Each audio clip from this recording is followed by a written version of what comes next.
कभी कभी क्या होता है कि हमें फटाफट से कुछ मीठा और टेस्टी बनाना होता है, या फिर अचानक से गेस्ट आ जाते हैं और मीठे में कुछ ऐसा बनाना होता है कि वो परफेक्ट भी हो, टेस्टी भी हो। तो उसके लिए ये सेवई की खीर एकदम परफेक्ट ऑप्शन हो सकती है। तो चलिए बनाते हैं परफेक्ट और टेस्टी ऐसी sevai kheer. Welcome to my channel Suchita's cooking में आपका स्वागत है। शुरू करने से पहले मेरे चैनल को सब्सक्राइब कीजिए और बेल आइकन को ऑल पे रखिए, जिससे कि सभी नोटिफिकेशंस आपको सबसे पहले मिल सके। तो मीठी और टेस्टी ऐसी सेवई की खीर बनाने के लिए सबसे पहले मैंने यहाँ पे कढ़ाई में 1 टेबलस्पून देसी घी लिया है और उसी में मैं ये सेवई ऐड कर रही हूँ। ये पैकेट वाली सेवई है, इसे वर्मिसेली भी कहा जाता है। अब हमें इसे थोड़ा सा भून लेना है।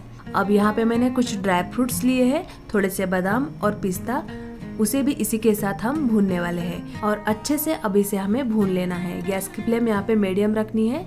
ये देखिए सेवई का कलर चेंज हो गया है, अच्छे से ये भून चुकी है। और अब हम इसमें दूध ऐड कर देते हैं। तो यहाँ पे मैंने आधा लीटर दूध लिया है। अगर आपको इसकी थिकनेस थोड़ी सी कम पसंद हो या थोड़ी सी ज़्यादा पसंद हो तो उसके हिसाब से आप दूध की क्वांटिटी घटा या बढ़ा सकते हैं। तो ये देखिए अब हम सेवई को अच्छे से बॉईल होने देते हैं और दूध में ही इसे पकने देते हैं। ये देखिए दूध जो है वो गाढ़ा हो गया है और सेवई फूल गई है और परफेक्टली ये कुक हो चुकी है। ये देखिए इसका टेक्सचर देख सकते हैं आप, परफेक्टली ये कुक हो चुकी है। और अब सेवई कुक हो जाने के बाद हम इसमें 1 टीस्पून कॉर्नफ्लोर पानी में घोल के ऐड करने वाले हैं। इससे क्या हो जाता है, खीर में एक अलग सा थिकनेस आ जाता है, एक क्रीमीनेस आ जाता है। तो आप इसे ज़रूर यूज़ कीजिए, बहुत ही परफेक्ट टेक्सचर आ जाता है खीर का।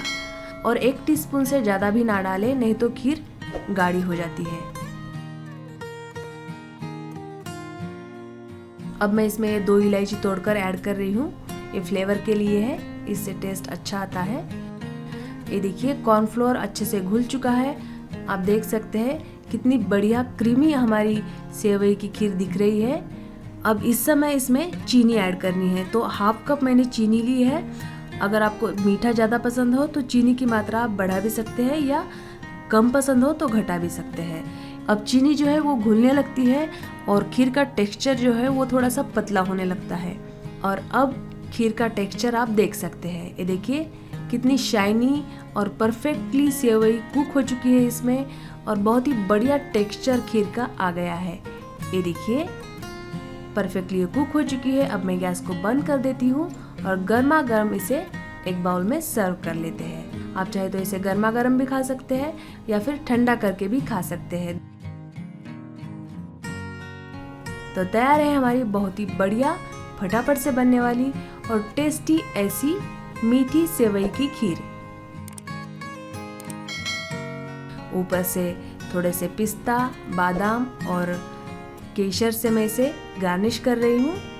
तो आप भी इसे ज़रूर बनाइए। सिर्फ एक चीज़ का ध्यान रखिए कि चीनी जो है वो हमें सेवई कुक होने के बाद ही इसमें ऐड करनी है, तो परफेक्ट आपकी भी खीर बन जाएगी। अगर मेरी रेसिपी आपको पसंद आई है तो इसे लाइक कीजिए, शेयर कीजिए और मेरे चैनल को सब्सक्राइब करना बिल्कुल भी ना भूलें। मिलते हैं अगले रेसिपी में। Thanks for watching and please hit the like button.